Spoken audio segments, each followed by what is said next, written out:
මොකද මෙතන වෙන්නේ සස්සාරණේ හෙක්ටයාර ඇති දිනේ දැන්ට මාරාන්තික තැලසීමියා රෝගයෙන් පෙළලා අතර ඇය සුව කර ගැනීමට ඇට මිදුණු බද්ධ කිරීමේ සත්කම සිදු කළ යුතුව ඇත. මේ කොහෙද මේ ඔපරේෂන් එක කරන්න ලදී?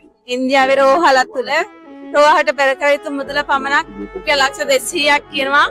ඉතින් මේ මුදල නෑ කියලා අම්මා කෙනෙක් හැටියට දරුවගේ මූණ දිහා බල ඉන්න බෑ. ඉතින් මම තීරණය කරා නගරයක් පාසා ගමක් පාසා හරි ගිහිල්ලා මේ මුදල කොහොම හරි සොයාගෙන මේ දරුවා සනීප කරගන්නවා කියලා.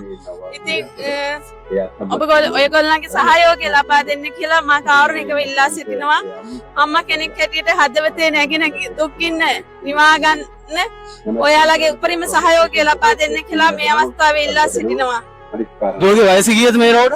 15. එතකොට මේ අපි මේක මේ වීඩියෝ අපේ වීඩියෝ එක බලන කට්ටියට ඔයාලව සම්බන්ධ කරගන්න පුළුවන් විදිහේ contact number එකක් මොනවා හරි දෙනවා නම් කොට කියන්න.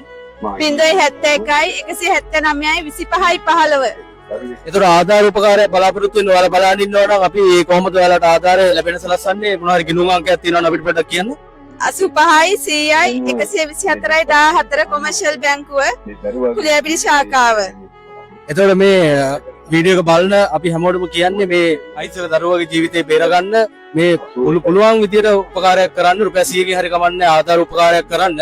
ඒක බැරි කාරවරු ඉන්නවනම් මේ වීඩියෝ එක ෂෙයා කරලා එහෙම උපකාරයක් කරන්න පුළුවන් කට්ටියට සහායක් වෙන්න පුළුවන් විදියට පුළුවන් තරම් මේක ෂෙයා කරලා අපි සමාජගත කරමු මේ දරුවගේ අසනීපය සුව කරගන්න.